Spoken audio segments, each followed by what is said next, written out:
Dr. Ella, just again, in conclusion, that now that you will have the freedom, I believe there will be greater freedom in terms of negotiating prices, because earlier with the government it was controlled.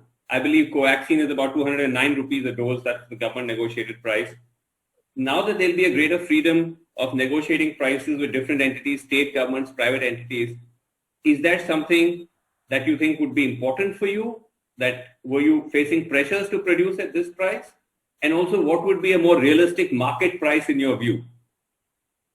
Realistic price, as a company, we would like to have the maximum possible. So we want to recover as much as possible all the clinical trial costs and all other costs, and then put it back for R&D. It is not to, I never give a dividend in my company. I'm still living simple living. So I want to keep the money for any future pandemic vaccines. We are working on chikungunya, Zika, NTS, and H1N1 new flu vaccine problem. All that we are working, we need a cash. There's no question about that.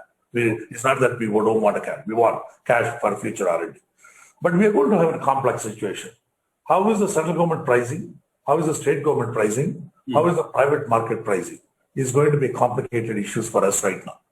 So rabies vaccine, we used to sell to the state government. Each state government is a different pricing based on the volume, logistics, cost, all that we take into consideration, and what time the delivery they wanted. All that we take into consideration. Rabies, we have knowledge of working with the state government. But certainly the private market, we work with children, and working with adults is the most dangerous.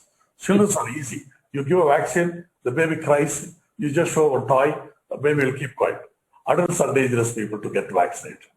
So they are worse people to get vaccinated. So I think we're going to face a lot of problems with the adults vaccination, and it's going to be challenging for as a country, as a manufacturer. And no, on the pricing, you're saying it's going to be complicated to try to negotiate with all these different entities, is it? On how do you arrive at a price?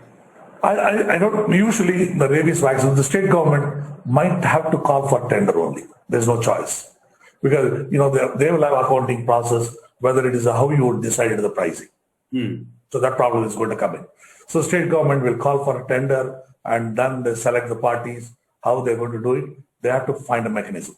Because they can't be just without tender. They may not have to go without just buying from somebody.